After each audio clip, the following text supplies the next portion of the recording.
Hello, fellow peasants. Today I'll be reviewing 2025's Weapons.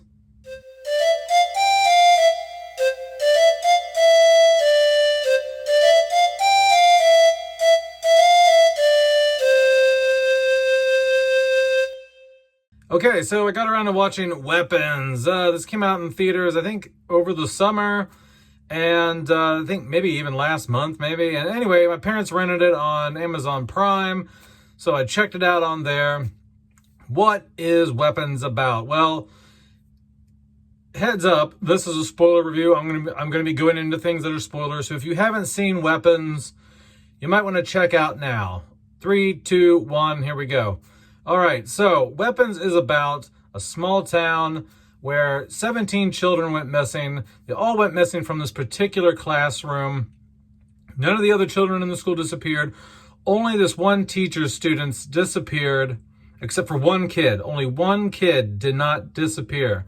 They don't know where these kids went. There are some surveillance, how cameras from the houses showing the kids running away, at 2:17 in the morning, just fleeing, running from out of their front yard and down the street. They don't know where the kids ran to. They have no clue where these kids are. And there's been a police investigation going on. Parents have been interviewed. The teacher has been interviewed. And that is kind of the situation that you're dealing with in this movie. You're like, what is behind this? What is causing this? And why was that one kid the only one to not run away from home? So, what do I like? What do I not like about Weapons? What I like about Weapons is the overall story of it. I think it's interesting. I don't think I've really seen anything before where you got a situation where these kids up and mysteriously vanish. The one kid's left, and you're not quite sure why he's involved. You don't know who's involved, really, when this film starts out. You're like, could it be the teacher? Is it the government doing this? Is this aliens? But really what it is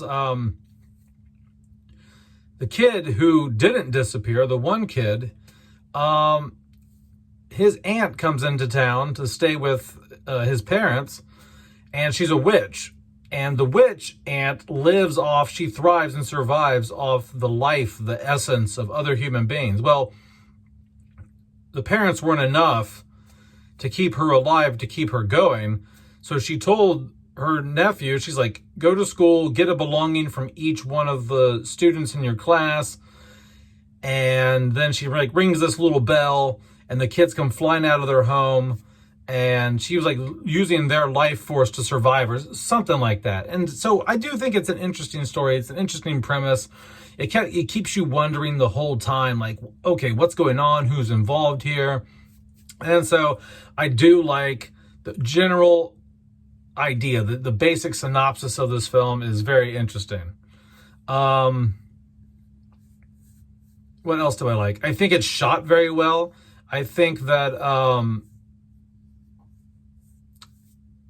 I like and I dislike this type of cinematography. I don't know how to explain this. I like it, so it's a positive, but I kind of dislike it. It's that very soft, what I would call Netflix original cinematography, if you know what I'm getting at. It's a very clean, digital, smooth, soft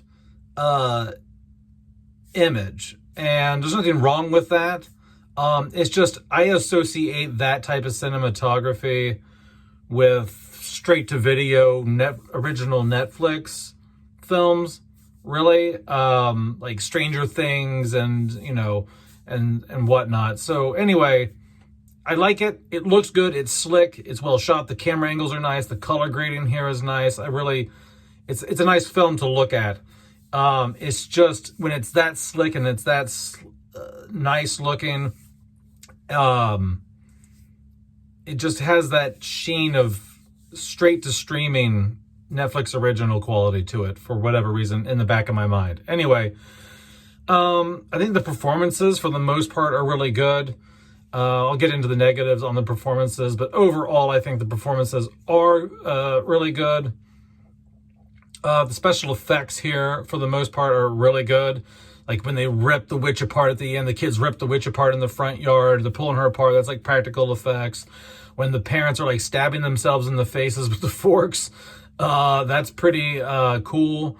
That looks real, like the way, like all the little indents in their face from the forks. So yeah, I think the practical effects and the visual effects in here are done really well. What else would I say I like about Weapons?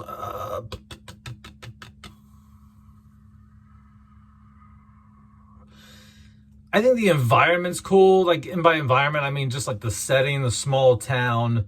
You know, I think that's cool. It has a very like Stranger Things vibe to it. Just that suburban Americana setting. So I like that.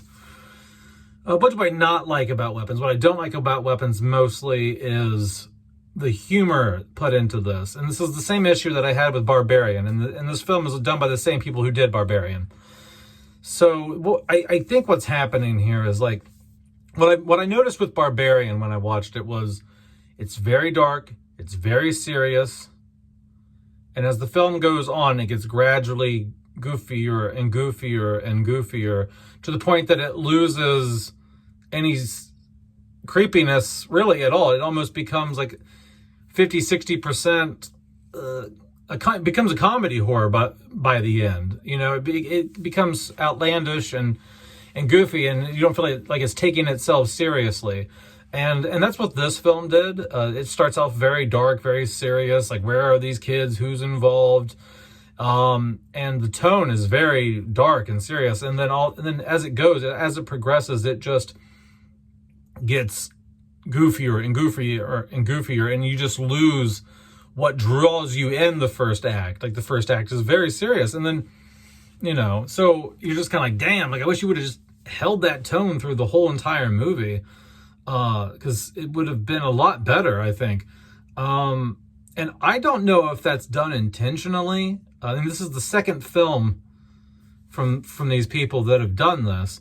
So I don't know if it's done intentionally or it's similar to the effect of like they have the best intentions when they start writing the script to make a solid, dark, creepy horror film, but something in them just, they get lazy over time. Like this is a person who actually has a lot of like comedic skills and wants to kind of make a horror comedy, and they can't help but bring that out at some point in the script. It's kind of like when I was like studying the JonBenet Ramsey murder case. I know this is a weird analogy, but the FBI said if you're trying to so the JonBenet ransom note, the handwriting is very all out of whack and different, and in terms of just like the writing and the syntax and the words used, and but as it goes on, it becomes more normal and more apparent to that it could have been probably Patsy Ramsey who wrote the note. And what I'm getting at is, they say when you're trying to disguise your handwriting and you're trying to be someone you're not, right? You get lazy as the more you write, the more your identity leaks through. And I think that's what maybe happens with the people who wrote Barbarian and Weapons, is like they tried their damnedest the first like act of the script, you know, to create a really dark tone, serious tone, but they just can't help to infuse humor into it, you know. And I just think they make, like, maybe that's it, because as these films go on, as each one of these goes on, it loses what draws you in at the beginning. At least it does for me. Like by the end of Barbarian, I was just like, this is so ridiculous. This is like over the top, you know, comical almost, how goofy it is. I don't like seeing everything from the different characters' perspectives in this. I think it is sometimes interesting to see how it connects, but I don't need to see that. Like, I don't like this whole, you know, choose your own adventure. We're going to show you everyone's story in this. I mean, props to them for doing the writing on that. That has to be hard to write a script like that, where you're piecing everything together and you're tying everything together and you're showing it what leads into the next thing and what came before, whatever, you know. But as a viewer, you just constantly feel like you're getting set back, you know. it's not worth the payoff of like, oh, that's what led to that. That's why he did that. Like, I don't think it's worth that because you're constantly not moving the story forward, in my opinion. I don't think. But anyway, yeah, that's about it. I think it's okay. I think it's an all right film. If I were to rate Weapons, I would probably give it a 7 out of 10. I think it's a solid C. I wouldn't go anything above that just because... now, if it would have held the tone, the serious horror tone, the whole entire film, I think this probably would have been like an 8 and 8.5 out of 10, I think. But they just didn't hold that. But there were a couple creepy moments. Really, I mean, like when the principal was like running at her at the gas station and his eyes are all bloody and he's like, you know, like that was creepy as shit. And then when like the mom walks out of the house with the scissors in her hand while Justine's asleep in the car, that was creepy as shit. That was a moment where I'm like, where's she at? Where'd that bitch go? Because like all you can see is like Justine in the car. You can't really see what's going on in the windows outside of the car or whatever. And yeah, so there were good moments of suspense and things like that in it. I just think it was ruined with infusing too much comedy, which is the same sin that Barbarian committed. So anyway, guys, I think it was okay. 7 out of 10. Let me know down in the comments below what you think about Weapons. All right, peasants, peace out. Bye-bye.